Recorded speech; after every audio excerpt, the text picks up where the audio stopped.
क्षेत्र का सर्वोत्कृष्ट तीर्थ शाश्वत तीर्थ धाम सम्मित शिखर, और इस शाश्वत तीर्थ धाम में मुमुक्षुओं का सबसे बड़ा आयोजन AKKBPS का शिविर, और इस आयोजन में भरत क्षेत्र का सर्वोत्कृष्ट ग्रंथ समयसार, ये समयसार ग्रंथ भरत क्षेत्र का अद्वितीय ग्रंथ है, जिसके रचनाकार भरत क्षेत्र के अद्वितीय आचार्य कुंदकुंद स्वामी हैं। ये कुंदकुंदाचार्य वे महान आचार्य जो साक्षात सीमंदर भगवान की दिव्य ध्वनि सुन करके आए, दिव्य ध्वनि सीमंदर भगवान की सुन करके आए, लेकिन सुनी सुनाई बात नहीं लिखी उन्होंने, क्योंकि वे आगम नहीं लिख रहे थे, वे अध्यात्म लिख रहे थे। कल हमने चर्चा प्रारंभ की थी आपके बीच में, और समयसार के अधिकारों की विषय वस्तु को बताया था। ये ग्रंथाधिराज समयसार ये अध्यात्म ग्रंथ है। अनुभव की गहराइयों में डुबकी लगा लगा कर एक एक गाथा की रचना हुई है। एक भी गाथा ऐसी नहीं है जो गाथा आत्म स्वभाव को स्पर्शित किए बिना निकल गई हो। समुद्र को स्पर्श करके आने वाली हवाएं भी जिस तरह से शीतल होती है, आत्म स्वभाव को स्पर्श करके आने वाली ये गाथाएं, इनमें अतीन्द्रिय आनंद रस कैसे नहीं झलकेगा। एक एक गाथा में तो अनुभव की बात झलकती है। क्या अपूर्व गाथाएं हैं। कहाँ बंद गुफा में बैठ करके इन गाथाओं की रचना हुई।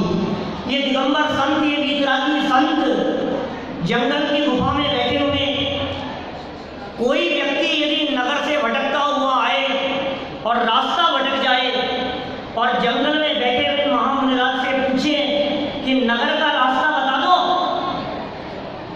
हमें नहीं पता। जंगल से नगर का रास्ता न जानने वाले वे वीतरागी संत वे मुक्ति के मार्ग का अनुसंधान करते हैं, ये मोक्ष का मार्ग बताते हैं। अनंतानंद सिद्ध परमात्माओं ने सिद्ध दशा की कैसे प्राप्ति की है, उस प्राप्ति की विधि का उद्घाटन यहाँ किया है। यहाँ माथे पर अनंतानंद सिद्ध परमात्मा विराजमान है, और यहाँ कुंदकुंद स्वामी सिद्ध परमात्मा को नमस्कार करते हैं। सिद्ध परमात्मा को नमस्कार करते हैं, और अमृतचंद्र स्वामी ये कहते हैं, कौन से सिद्ध परमात्मा को नमस्कार किया? बोले सिद्ध परमात्मा तेरे देह देवालय में विराजमान है, तू उसे नमस्कार कर, काल में सिद्ध दशा की प्राप्ति होगी। कैसे बन गए वे सिद्ध, कैसे सिद्ध दशा की प्राप्ति हो गई? सिद्धों का गुणानुवाद अनंतानंद सिद्ध परमात्मा, अनंतानंद तीर्थंकर, जिस भूमि से सिद्ध दशा की जिन्होंने प्राप्ति की हो, पूरे 2.5 द्वीप में यदि सर्वाधिक सिद्ध यदि कहीं से हुए हैं तो ये शाश्वत तीर्थ धाम, ये समय शिखर जी की भूमि है। यहां से बाहर निकलो, जहां खड़े एक बार बैठे बैठे आंख बंद करके इस बात का विचार करो कि हमारे माथे पर अनंतानंद सिद्ध परमात्मा विराजमान है। देखो जरा उन सिद्ध परमात्माओं को, कैसे हैं वे सिद्ध परमात्मा। देखो जैसे सिद्ध परमात्मा वैसा मेरा स्वरूप, सिद्धों से किंचित कम नहीं और सिद्धों से कुछ ज्यादा नहीं। जैसे सिद्ध वैसा मैं, रंज मात्र फर्क नहीं। जितना अतिरिक्त है उसे निकाल फेंको, और जो कमी दिखाई देती है वो तुम्हारी अज्ञानता के कारण है। उस अज्ञानता को दूर करो और अपने आप को परिपूर्ण देखो। ये ज्ञान का चमत्कार है। सुंदर ज्ञान की चर्चा चल रही थी। ये सारे ज्ञान के चमत्कार हैं। ज्ञान में ये कला है जो अपने आप को वर्तमान में सिद्ध अनुभव कर सकता है, अपने आप को वर्तमान में सिद्ध देख सकता है। ये कला है हमारे पास में। साहब मैं तो प्रभु कहाँ, परमात्मा कहाँ, मैं तो अभी मनुष्य हूँ, मैं तो पामर हूँ, दीनहीन हूँ। कि श्रद्धा कर अपने प्रभुता की, प्रभुता की श्रद्धा करो और प्रभुता प्रगटाओ, अपनी प्रभुता देख लो, बाहर ना भरमाओ। इसी धरातल से गाया था ना भाई साहब ने भजन, इसी शिखर जी की भूमि से। अपनी प्रभुता देख लो, अपनी प्रभुता देख लो। शिविर का नाम क्या है? क्या नाम है शिविर का? निजात्म केली है। आप कहाँ केली कर रहे हैं? प्रवचन में केली कर रहे हैं, भाषा में केली कर रहे हैं, गोष्ठियों में केली कर रहे हैं, विधान में केली कर रहे हैं, भक्ति में केली कर रहे हैं। शिविर का नाम है निजात में केली। भाई साहब, आनंद शिविर में नहीं, आनंद आत्मा में है। आनंद अंदर में है। अपने स्वरूप को देख परमात्मा अवस्था प्रकट करने की विधि यहाँ बताई जा रही है। हे सिद्ध परमात्मा, आप सिद्ध कैसे हो गए? आपने परिपूर्ण अवस्था की प्राप्ति कैसे की है? वो क्या विधि है जिस विधि से आपने परमात्मा अवस्था की प्राप्ति की? कैसे शुरू होगी? आज सुबह कही थी ना प्रदीप जी भाई साहब ने एक लाइन, विमल जी बाबू जी याद आते हैं कि प्रभु मेरे मंडप में आओ, है आज मुक्ति का उद्घाटन। आज मुक्ति का उद्घाटन है। और दिन में गोष्ठी हुई किस पर? सम्यक दर्शन पर। उद्घाटन हुआ कि नहीं हुआ? नाम साहब बोलो, उद्घाटन हुआ या नहीं हुआ मुक्ति का? ये मुक्ति के उद्घाटन का प्रसंग आ गया है। ये सम्यक दर्शन प्रकट करने का प्रसंग आ गया है। अरे अभी सम्यक दर्शन नहीं होगा तो कब सम्यक दर्शन होगा? ये चर्चा सुनकर के सम्यक दर्शन नहीं होगा तो कब होगा? ये विधि बतला रहे हैं यहाँ। सम्यक दर्शन की परिभाषा, बहुत सुंदर परिभाषा थी टोडरमल जी साहब ने, जिससे ये चर्चा प्रारंभ करता हूं मैं। सम्यक दर्शन की ऐसी परिभाषा जो आध्यात्मिक परिभाषा है, जो अनुभव की गहराइयों से निकली हुई परिभाषा है। किसका नाम सम्यक दर्शन? तत्वार श्रद्धांत का नाम, देवगुरु धर्म के श्रद्धांत का नाम, आपा पर के श्रद्धांत का नाम। सम्यक दर्शन की क्या परिभाषा लिखी टोडरमल जी साहब ने? राग आदि मिटाने के श्रद्धांत का नाम सम्यक दर्शन। सातवें अध्याय की व्याख्या है पंडित साहब। राग आदि मिटाने का श्रद्धांत, उसका नाम सम्यक दर्शन। और राग आदि मिटाने का जानना, उसका नाम सम्यक ज्ञान। और जिस विधि से राग आदि मिटे ऐसा आचरण, उसका नाम सम्यक चारित्र। थोड़ी बड़ी हो गई क्या परिभाषा? मैं थोड़ी और शॉर्ट करूं इसको। ये राग आदि मिटाने का श्रद्धांत कहा ना, हमारी गाथा ये कह रही है। 72वीं गाथा, विमल दादा ने कहा कि 72वीं गाथा लेना संगीत जी। ठीक है, क्या कह रही है गाथा? ये राग आदि मिटाने का श्रद्धांत क्या होता है? ये आश्रम दूर करने का श्रद्धांत क्या है? इसको अत्यंत संक्षेप में कहें तो एक शब्द में हम कह सकते हैं दुख मिटाने का श्रद्धांत, उसका नाम सम्यक दर्शन। बोलो, किसका नाम सम्यक दर्शन है? दुख मिटाना है हमारा, दुख मिटाना है। हमारे को भरोसा है कि दुख मिटाना है। जिस व्यक्ति को इस बात का भरोसा है कि मुझे दुख मिटाना है, समझ लो वो सम्यक दर्शन प्राप्त करने का पात्र जीव है। सम्यक दर्शन प्रकट कर लेगा जिसे दुख मिटाने का श्रद्धांत है। क्या बात कह रहे हो? शास्त्र में तो कहीं, अरे शास्त्र में ही तो लिखी है ये बात। रागादि मिटाने का श्रद्धांत माने दुख मिटाने का श्रद्धांत। ये रागादि दुख के कारण है, ये आश्रम दुख स्वरूप है। भरोसा है कि ये मिटाने लायक है। दुख मिटाना है कि नहीं मिटाना है? तकलीफ मिटानी है। दुखी हैं, लगता है ऐसा कि प्रभु अब दुख मिटाएंगे, अब दुखी नहीं रहेंगे, अब वो काल आ गया है, अनंत सुख प्रकट करने का काल आ गया है, अपार सुख प्रकट करने का काल आ गया है। क्या अब विषयों में नाही रमेंगे, निजानंद पाने करेंगे। ऐसा काल आ गया है। ये गाथा ये कह रही है कि जिन आश्रव परिणामों को तू अपना समझ रखा है, एक बार उन परिणामों को गहराई से देख कि ये परिणाम कैसे हैं। कर्ता कर्म अधिकार की चौथी गाथा है, 5वीं गाथा है, चौथी गाथा है कर्ता कर्म अधिकार की। 72वीं गाथा 69 से शुरू हुआ है। क्या कह रहा है कर्ता कर्म अधिकार? कल मारने को कहे थे कुछ मैंने, एक द्रव्य दूसरे द्रव्य का कर्ता धरता नहीं है, एक वस्तु दूसरे वस्तु की कर्ता धरता नहीं है, एक परमाणु ने आज तक किसी दूसरे परमाणु को छुआ नहीं है, किसी ने किसी का कुछ किया नहीं है। राजीव भाई भोजन नहीं किया सुबह से, मैं चलता नहीं हूँ, मैं बोलता नहीं हूँ, मैं खाता नहीं हूँ, मैं परद्रव्य की क्रिया का करता नहीं हूँ। किताब में क्या करें अजित भाई, क्या करें बोलो? सब छुड़ा दें, छोड़ दें सब कुछ,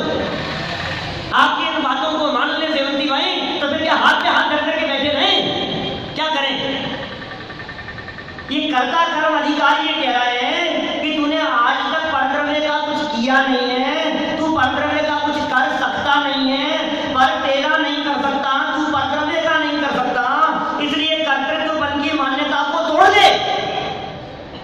तो फिर साहब क्या करूं, कुछ तो बताओ, कुछ तो बताओ, आप क्या करूं मैं, आप चाहते क्या हो? बैठे रहे हाथ पे हाथ धर के। ये हाथ तेरे हैं कहां जो हाथ पे हाथ धर के बैठने की बात कर रहे हैं? हाथ पे हाथ धर के बैठे पड़े साहब, तेरे हाथ हैं जो हाथ पे हाथ धर करके बैठेगा? भाई हाथ पे हाथ धर करके बैठने की नहीं, उपयोग पे उपयोग रख करके बैठने की बात है। क्या अपने उपयोग को अपने उपयोग स्वरूप में धर करके बैठ, हाथ पे हाथ धर करके बैठने की तेरी सामर्थ्य नहीं है, चलती नहीं है तेरी वहां। बहुत सुंदर गाथा कहते हैं भाई यहाँ तो एक एक बात बड़ी मार्मिक है, अनुभव में बैठ करके बात करते हैं। क्या बात कह रहे हैं देखो, 72वीं गाथा शुरू करते हैं यहाँ से। आप सबके पास में पुस्तकें हैं, पहला पेज उपलब्ध पुस्तक का पहला ही पेज, समय सार की गाथा नंबर 72 मिल गई सभी को? शुरू करें हम।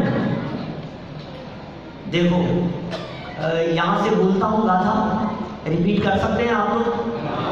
बात कहां तक पहुंचेगी? सिद्धालय तक। धूण आसमानम, बोलो असुचितम च विवरीय भावम च,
ये क्या जानकर?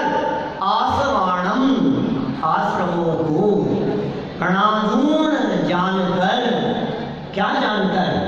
आसवाणम, आश्रमों को जानकर। कि साहब हम तो यहाँ आत्मा को जानने आए थे, तुम आश्रम बता रहे हो, आश्रमों को जाने कि आत्मा को जाने? बोले सुन तो सही आगे, नागुण आसवाणम, इन आश्रमों को जानकर, कि कैसा जानकर? असुचितम, अशुचि, च विपरीय भावम च, और विपरीत भाव स्वरूप, दुःखस्य कारणम, दुःखस्य कारणम, और दुख का कारण, तदोर्ण्यति गुणधी जीवो, ऐसा करता हुआ जीव इन आश्रमों से निवृत्त हो जाता है। क्या क्या कहा? 3 विशेषण दिए हैं गाथा में, 3 बातें कही है इस गाथा में। पहली बात, आश्रम कैसे हैं? अशुचि। पहली बात, आश्रम कैसे हैं? अशुचि। दूसरी बात, आश्रम कैसे? विपरीय भावम, विपरीत भाव वाले हैं। नंबर 2, विपरीत भाव वाले हैं। नंबर 3, दुःखस्य कारणम, दुख के कारण हैं। 3 बात। पहली बात कौन सी? अशुचि है। नंबर 2, विपरीत भाव वाले। नंबर 3, दुख के कारण है। ये आश्रम परिणाम कैसे? अशुचि है। मलिनता, मल है, मैल है। मैल पसंद है क्या आपको? क्या भाई साहब चेहरे पर कुछ लग जाए, बोलो कितनी देर रखते हैं उसे? रखेंगे? हम कहा भाई साहब आपके चेहरे पर कुछ लग अच्छा कुछ लग रहा है, तुरंत श्रेणी भाई देर नहीं लगती। जैसे ही ये कहा आपके चेहरे पर कुछ लग रहा है, रुमाल निकाल करके तुरंत, ये अशुचिता पसंद नहीं है या पवित्रता पसंद नहीं है, चेयर पर आकर के बैठता है तो सबसे पहले देखता है कि चेयर पे धूल तो नहीं है। रमेश भाई धूल तो नहीं है यहाँ, ये मलिनता तो नहीं है। इस जीव को मलिनता पसंद नहीं है, अपवित्रता पसंद नहीं है, अशुचिता पसंद नहीं है। और यदि तुझे ये पता लग गया कि आश्रम भाव मलिन है, अशुचि है, तो बोल तू इन आश्रम भावों को रखेगा या छोड़ेगा? पता ही तो करना है, और क्या है? सारा खेल ज्ञान का है भाई साहब, सब ज्ञान का चमत्कार है और कुछ नहीं है। सारा खेल ज्ञान में होना है, जानने में ये सब। इतना मात्र जान लिया कि आश्रम परिणाम अशुचि है, छी छी बेकार है, गंदा। छोटा बच्चा, 1-2 साल का बच्चा किसी की कोई चीज को उठा ले, यहाँ से घूमता होगा भाई साहब, और ये इनके जेब में से ये चश्मे का डिब्बा निकाल लिया, तो आप क्या कहेंगे? अरे बेटा छोड़ दे, अशुचि है। सबसे पहले छुड़ाने के लिए क्या उपाय करते हैं? उसको बुरा बताते हैं, बेकार है बेटा छोड़ दे। और यदि वो नहीं छोड़े तो फिर दूसरा उपाय क्या करते हैं? दूसरा उपाय करते हैं, बेटा अपना नहीं है, ये अपना नहीं है। पहला उपाय क्या किया हमने? उसे अशुचि बतलाया, छी छी कह करके छुड़वाया। और यदि वो ना छोड़े तो दूसरा उपाय क्या? बेटा अपना नहीं है, अपना नहीं है बेटा, अपना नहीं है, छोड़ दो। और फिर भी नहीं माने तो क्या करते हैं? बेटा अंकल मारेंगे। सब ख्याल में आ रही है बात? यहाँ आचार्य देव क्या कह रहे हैं? सुनो, जिन आश्रम भावों की हम तुम्हारे बीच में चर्चा कर रहे हैं, ये आश्रम भाव कैसे हैं? नंबर 1 अशुचि है, ये अपवित्र है, ये मलिन है, ये मलिनता है, छोड़ इसको, छोड़, रखने लायक नहीं है, एग्रेड करने लायक नहीं है। और नहीं छोड़े तो क्या कहते हैं? नंबर 2 विपरीत भाव है, विपरीत भाव, विपरीत है, तेरे स्वभाव के विपरीत है। और फिर भी यदि नहीं माने तो आचार्य देव कहते हैं दुखस्य कारणम, कि सुन बेटा तू यदि इसको नहीं छोड़ेगा तो डंडे पड़ेंगे। क्या? नरक में जाएगा, तिरंज में जाएगा, चतुर्गति के दुख उठाता रहेगा। तू डंडे खाना चाहता है कि मुक्त होना चाहता है? बोल तू क्या चाहता है? दुख से डरता है, फिर अच्छा तुरंत छोड़ देता है। डंडे पड़ेंगे तेरे, पिटाई होगी तेरी, जेल में डाल दिया जाएगा, तो फिर क्या करेगा? फिर भी रखेगा उसे। कितना मनोवैज्ञानिक पद्धति से यहाँ 3 हेतु बतलाए इन आश्रमों को छोड़ने के लिए। अशुचि है ये आश्रम परिणाम। आपको लगता है ये आश्रम अशुचि है? अभी टीका में तो बड़ी गजब की बात करेंगे। अभी तो हम गाथा के अर्थ की बात कर रहे हैं, रोजाना चलेगी चर्चा, विस्तार से करेंगे इस गाथा के बारे में चर्चा। अभी क्या कह रहे हैं? ये आश्रम परिणाम अशुचि लगते हैं क्या? ये अपवित्र लगते हैं क्या? देखो रोड पर चल रहा हो, रोड पर चलते चलते चप्पल पहने हुए, चप्पल पहन करके चल रहा है, चप्पल पहन करके चल रहा है, नीचे गंदगी दिखी तुम्हारे को, गोबर दिखा, समझ भाई साहब की भाषा में गटर आ गया, तो बोलो क्या करें? अरे अपन ने चप्पल पहन रखी, अपने क्या फर्क पड़ रहा है? क्या फर्क पड़ रहा है भाई साहब? चप्पल पहन रखी है मुन्ना भाई, बोलो रखेंगे उसके ऊपर? नहीं नहीं, भले ही चप्पल पहनी हुई हो, उसके बावजूद भी मलिनता को अपनाता नहीं है, मलिनता को लपेटना नहीं चाहता है, मलिनता से बच करके चलना चाहता है। ये मलिन भाव में है, इनसे बच करके चल, ये खतरनाक है। सावधान रहे इन मलिन परिणामों से, इन अशुचि भावों से, इन अपवित्र परिणामों से। देह कितनी अपवित्र है, शरीर पे कुछ गिर जाए कितनी देर रखते हैं भाई साहब? सुरेश जी भाई साहब खाना खा रहे थे और खाना खाते खाते किसी व्यक्ति की टक्कर लग गई और सब्जी गिर गई, कब साफ करेंगे? कितने दिन बाद साफ करेंगे? पर सर हैं तुरंत? अरे खाना तो खा लो शांति से बैठ के। कितनी देर? कि नहीं पहले पहले क्यों? ये दाग रह जाएगा। तुम्हें पता है ये आश्रम परिणाम जो तुम्हारे द्वारा किए जा रहे हैं, इनकी छाप कितने समय तक रह जाती है? कुछ अंदाजा है तुम्हारे को? इस मलिनता की छाप कितने समय तक रह जाती है? कितनी? 70 कोड़ा कोड़ी नहीं। ये जिस रागादि की मलिनता की बात कर रहे हैं, चारित्र मोह की मलिनता की बात कर रहे हैं, 40 कोड़ा कोड़ी साल। एक समय का राग का परिणाम, एक समय का मिथ्यात्व का परिणाम 70 कोड़ा कोड़ी साल तक के लिए छाप छोड़ देगा। ये कितना मलिन है, ये अपवित्रता निकलेगी नहीं 70 कोड़ी साल तक। इतना मलिन है ये। देह की मलिनता को तुरंत धोना चाहता है और आत्मा पर चढ़ी हुई मलिनता को ये तो मलिन समझता नहीं है। फील होता है ये राग परिणाम आपको मलिन नजर आता है, ये विकारी भाव आपको मलिन नजर आते हैं। अभी तो यहाँ आश्रम भावों की चर्चा की और टीका में तो गजब कर दिया है, कमाल कर दिया है टीका में तो आचार्य अमृतचंद्र स्वामी ने। आपको फील होता है मोह परिणाम मल नजर आता है? जो बुजुर्ग लोग यहाँ आए हैं और अपने शहर में अपने गांव में जब फोन से बात करते हैं अपने बच्चों से, अपने पोते पोतियों से, और यहाँ से जब बात करते हैं, आपको लगता है कि ये मल है? आपको लगता है ये मोह परिणाम मलिन है? आपको लगता है ये अपवित्रता है?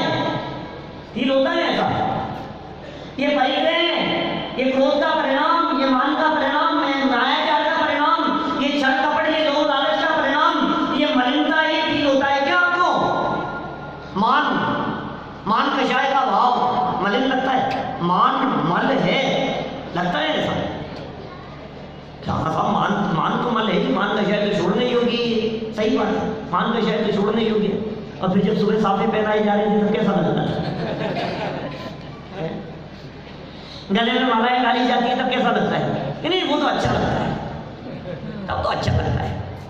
कोई व्यक्ति प्रशंसा करे तब कैसा लगता है? मान तो बुरा है, लेकिन जब प्रशंसा के शब्द सुनते हैं तो अच्छा लगता है। वाह वाह भाई वाह, क्या बात है। परिग्रह तो बुरा है, लेकिन जब संपत्ति आती है ना तो अच्छी लगती है। पाप तो बुरा है, लेकिन करते समय फील नहीं होता है। ये आचार्य देव कह रहे हैं तू यदि फील नहीं करेगा तो ये छोड़ेगा कैसे? नागुण तू जान तो सही इनको, अशुचि तो जान, अपवित्र नहीं जानेगा तो क्या होगा? एक समय की, ये कहते हैं बनारसी दास जी ने, एक समय की कमाई अनंत काल खाएगा। ये गाथा में कुछ उल्टी बात कह रहे हैं क्या? देखो अलग बात कह रहे हैं। वो बनारसी दास जी ने लिखा सम्यक दर्शन और आत्मानुभूति, एक समय की कमाई तो अनंत काल खाएगो, लेकिन मैं गाथा के आधार से कह रहा हूं एक समय की चूक में अनंत काल गंवाएंगे। एक समय की कमाई अनंत काल खा सकता है, तो एक समय की चूक में अनंत काल गंवा सकता है। कुछ सिखाना है? बड़े भाग्य से हमको मिला जिंदरम। भाई साहब ये बातें सुनने को मिल रही है क्या? गुरुदेव कहा करते थे खाने पढ़ना दुर्लभ है बापू, खाने पढ़ना दुर्लभ है क्या? कान में पढ़ना दुर्लभ है। जूतों में बैठ करके भी यदि ये जिनवाणी की चर्चा सुनने का अवसर मिले तो समझना बहुत भाग्यशाली है। ये कान में पढ़ना दुर्लभ है। ये रागादि भाव ये दुख देने वाले हैं, ये पुण्य परिणाम, ये आश्रम परिणाम है, ये भी कष्ट देने वाला है। पाप और पुण्य दोनों समान है, एक द्रव्य दूसरे द्रव्य का कर्ता धर्ता नहीं है। ये बातें 40 साल तक 45 साल तक गुरुदेव बताते रहे और उनके चले जाने के बाद में 40 साल में सैकड़ों विद्वान लोग बताते रहे। उसके बावजूद इस बाउंड्री से बाहर जाकर के देखो कितने लोगों के कानों तक ये बात पहुंचा पाए हैं। इसका नाम है काने पढ़ना दुर्लभ। खास पड़ोस में बैठे हुए जैनों को जरा पूछना कि एक द्रव्य दूसरे द्रव्य का कर्ता धर्ता नहीं है, बोले हैं क्या करें? पुण्य और पाप समान है, ये बात किसी बाहर निकल करके किसी जैन को कह करके देखो अशोक भाई तो पता लगेगा, तो क्या कहेंगे? पता नहीं कि क्या बात कर रहे हो। जब कोई भूला बिसरा कोई व्यक्ति उधर से इधर आ जाता है ना, तो कहते हैं आपकी तो बात ही अलग ही है, आप लोग ये कैसी कैसी बातें करते हो, ऐसी ऐसी बातें तो हमने कभी सुनी ही नहीं है, ये कैसी बातें हैं, ये कैसी बातें हैं, ये नई नई बातें हैं, ये नई बातें नहीं है। 2000 साल पहले तो कुंद कुंद स्वामी ने लिखी है, 2500 साल पहले महावीर भगवान ने कही है, और उससे भी 250 साल पहले पार्श्वनाथ भगवान ने यहीं बैठ करके कही है। ये कोई नई बात है? क्या किया बोलो? ये वही बात है जो अनंत चेतन परमात्मा इस शाश्वत क्षेत्र से अनंत बार कह चुके हैं। अरे फिर भी तूने नहीं सुना। अनंत अनंत जीवों में से कितने जीवों ने कानों में ये बात सुनी है? हम कितने भाग्यशाली हैं जो आज ये चर्चा हमारे कानों में सुनने का अवसर मिल गया। बड़े भाग्य से मिलती है ये चर्चा। क्या कह रहे हैं देखो आप, एक एक बात कितनी मार्मिक है। क्या कह रहे हैं? अशुचित्तम, अशुचिपना समझ में आया, अपवित्रता समझ में आई, तुरंत छोड़ देने का मन होता है। देखो भाई, चेहरे पर मलिनता लगी हो ना तो उसे तुरंत छोड़ने की बात करता है कि देख कर क्या हो भाई साहब, कुछ लग रहा है भाई साहब, सेवंती भाई कुछ सफेद सफेद लग रहा है यहाँ, क्या है? अरे ये तो पाउडर है, मैं लगा के आया हूँ। क्या क्या क्या बात कर रहे हैं? माने जिसको मल समझता है उसे छोड़ना, वो भी मली है क्या? वो लगाने योग्य नहीं है क्या? वो छूने योग्य नहीं है। वो कितनी अशुचिता और कितनी अपवित्रता से बना है इसकी आपको कल्पना भी नहीं है। लेकिन हम ये बात कह रहे हैं भाई साहब आपको, जो चीज ये महिला लगा लेती है ना ऊपर लिपा पोती करके, ऊपर से जो पॉलिशिंग करके, ठीक है, अब उनको कहो कि आपके चेहरे पर कुछ लग रहा है, ये क्या लग रहा है? कि नहीं थोड़ा ये मैंने देखा चेहरा, ये क्या लग रहा है? कुछ भी तो नहीं है, कि नहीं कुछ अलग सा दिख रहा है, ये तो लगा क्या है?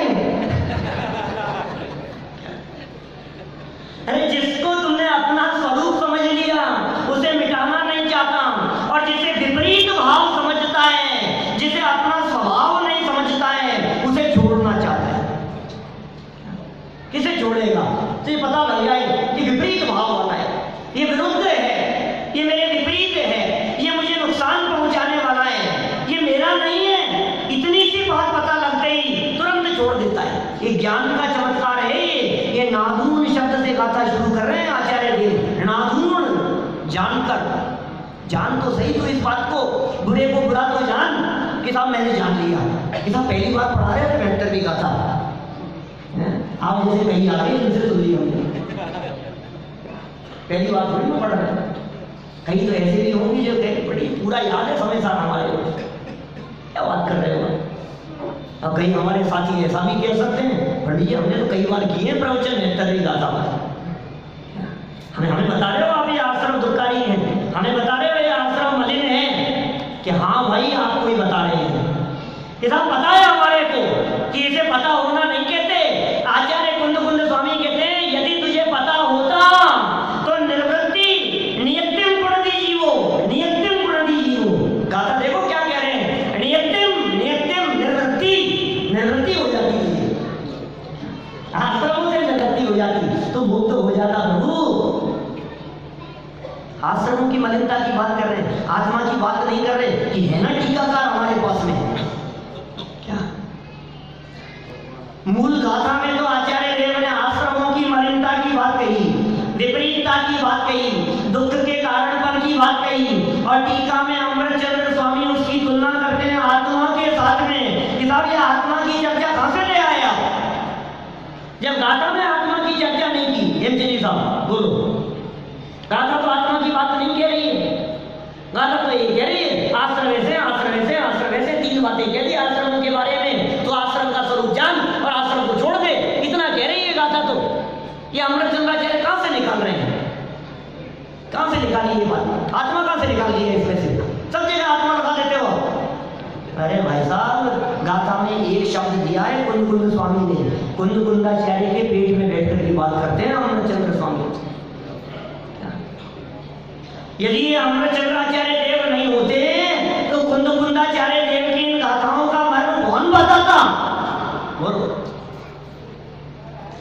हर 1000 साल में, सुबह कौन कह रहा था, संजय जी कह रहे थे संचालन के बीच में, हर 1000 साल में एक कल्की होता है इस पंचम काल में, और 500 साल में उपकल्की होता है।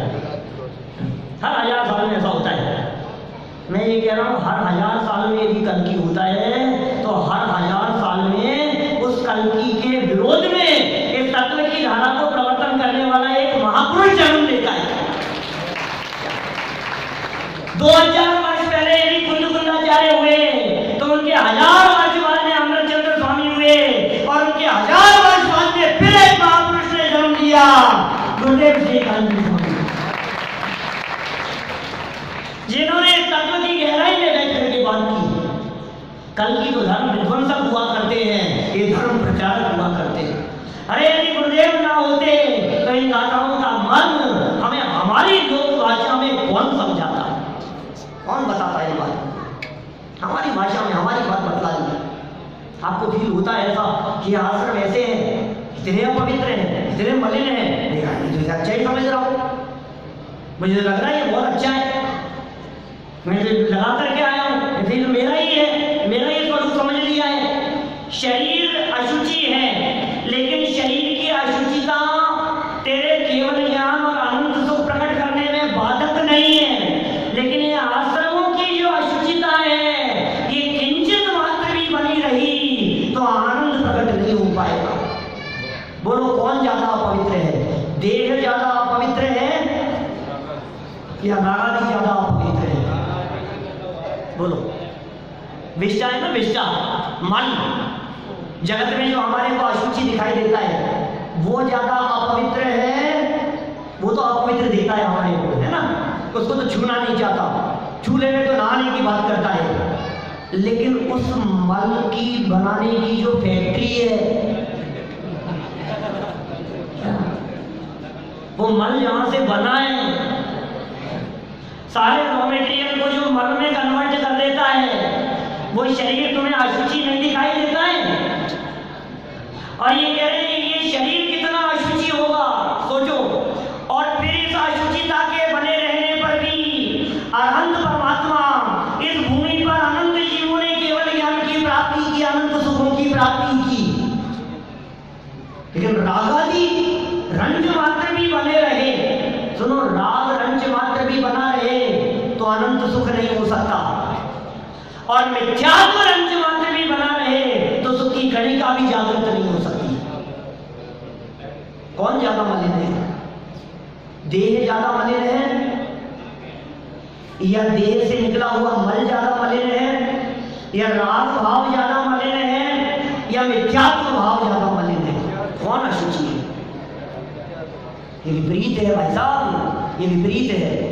इतिहास उठा करके देखो, जिन्होंने इस मल का त्याग किया, इस मिथ्यात्व मल का, उनकी जय जयकार होती है। किसकी जय जयकार हो रही है? ये आश्रम मलिन है, ये आश्रम अशुचि है, ये आश्रम अपवित्र नजर आ रहे हैं। अरे साहब बहुत अपवित्रता हो गई, बहुत गंदगी इकट्ठी हो गई अंदर में, बहुत मलिनता है, बहुत अशुचिता है, बहुत अपवित्रता है। क्या करें साहब? ये रागादि से रहित तो नहीं हो सकते साहब। अभी वितरागी कैसे हो सकते हैं हम? या भगवान कैसे बन सकते हैं हम? तो आचार्य देव अमरचंद्र स्वामी ने, आचार्य कुंद स्वामी की हृदय की गहराई में उतरकर शब्द निकाले और ये कहा कि सुन, आश्रमों की मलिनता की चर्चा चलती है, तू रोता क्यों है? तू रो क्यों रहा है? ये तो बता। अरे साहब कितना मलिन है, मैं रो नहीं तो क्या करूँ? इतनी मलिनता बतला रहे, इतनी अशुद्धता बतला रहे। अरे साहब डंडे पड़ेंगे, साहब डंडे पड़ेंगे, डंडे पड़ेंगे। तू रो क्यों रहा है? ये तो बता। इसलिए रो रहा हूँ ना मैं कि सुन, ये सारी बातें तो हमने आश्रम के बारे में कही है, तू आश्रम थोड़ी न है, तू आश्रमों से भिन्न है। अरे आश्रमों से भिन्न है, ये कर्ता कर्म अधिकार कह रहा है, तो आश्रमों का कर्ता नहीं है। ये कर्ता कर्म अधिकार है भाई साहब, क्या कह रहे हैं? आप जानते हैं कर्ता कर्म अधिकार में क्या बात कही है? क्या ये कर्ता कर्म अधिकार है। इस कर्ता कर्म अधिकार में तेरे कर्तृत्व के अधिकार में क्या क्या बातें आती है उसका वर्णन किया है। अधिकार की बात कर रहे हैं, तेरे कर्तृत्व में क्या है, तेरे अधिकार क्षेत्र में क्या है, तेरी मर्यादा में क्या है, उसकी क्या क्या इस कर्ता कर्म अधिकार में की है। ये सुन, ये आश्रम तेरे कर्तृत्व के अधिकार क्षेत्र से बाहर है, ये तेरी मर्यादा के बाहर है और आत्मा परम पवित्र चैतन्य तत्व यहाँ तेरे देवालय में विराजमान है। ये मलिनता तेरी नहीं है, ये अशुचिता तेरी नहीं है, ये अपवित्रता तेरी नहीं है। इस मलिनता को देख और इस मलिनता को धो दे। चेहरे पर लगी हुई मलिनता को देखते ही जैसे धो लेने का परिणाम करता है, उसी तरह से आश्रम परिणामों की मलिनता को देख करके तुरंत धो लेने का परिणाम कर, तुरंत धोने का परिणाम कर। ये रखने लायक नहीं, ये संभालने लायक नहीं है, ये छूने लायक नहीं है, ये करने योग्य नहीं है, ये दुख देने वाले हैं। दुखस्य कारणम, दुखस्य कारणम, वाह क्या बात है, दुखस्य कारणम। हर आत्मा दुखी है, हर जीव दुखी है, हर प्राणी दुखी है। जे त्रिभुवन में जीव अनंत, जे त्रिभुवन में जीव अनंत। क्या चाहते हैं? सुख और दुखते भयवंत, दुख से डर रहे हैं। दुख का कारण क्या है ये तो बताओ। दुखस्य कारण, दुखस्य कारण।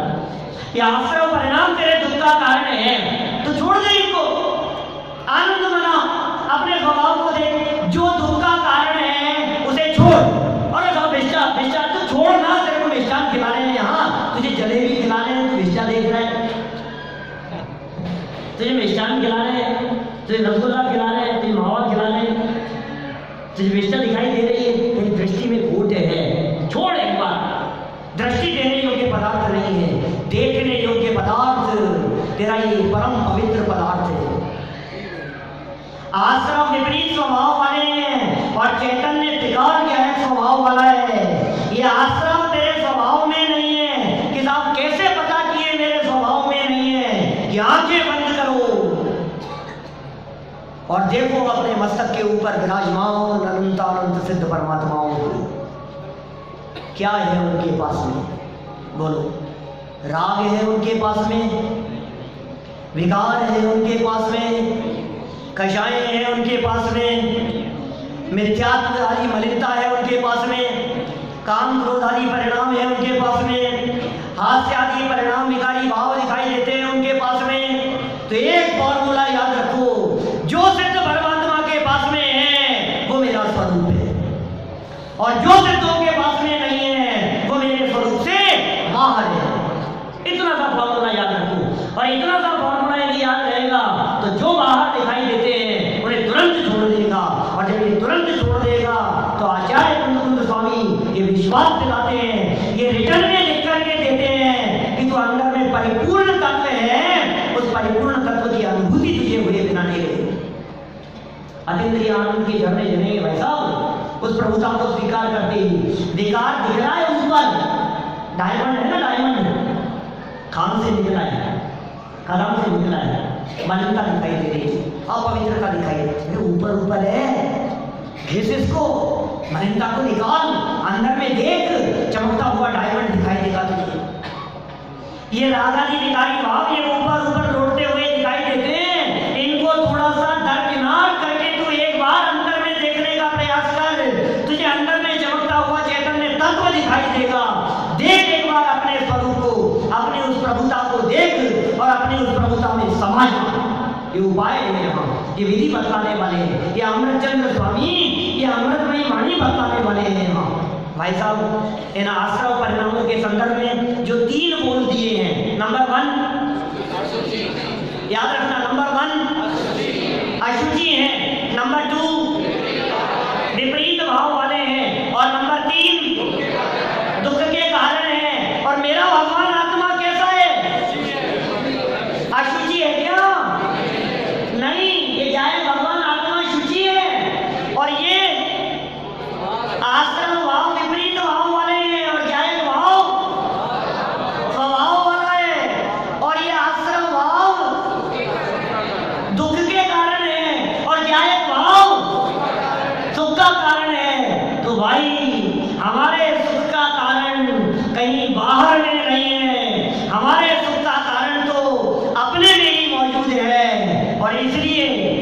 अपनी प्रभुता देख लो, बाहर ना भरमाओ। अपनी प्रभुता को देखो और प्रभुता का अनुभव करो और इन आश्रम भावों से सदा सदा के लिए मुक्त हो जाओ। ऐसा इस धरातल से संदेश 8 दिनों तक लगातार दिया जाएगा। समझ लो, स्वीकार करो और यही बैठे बैठे परमात्मा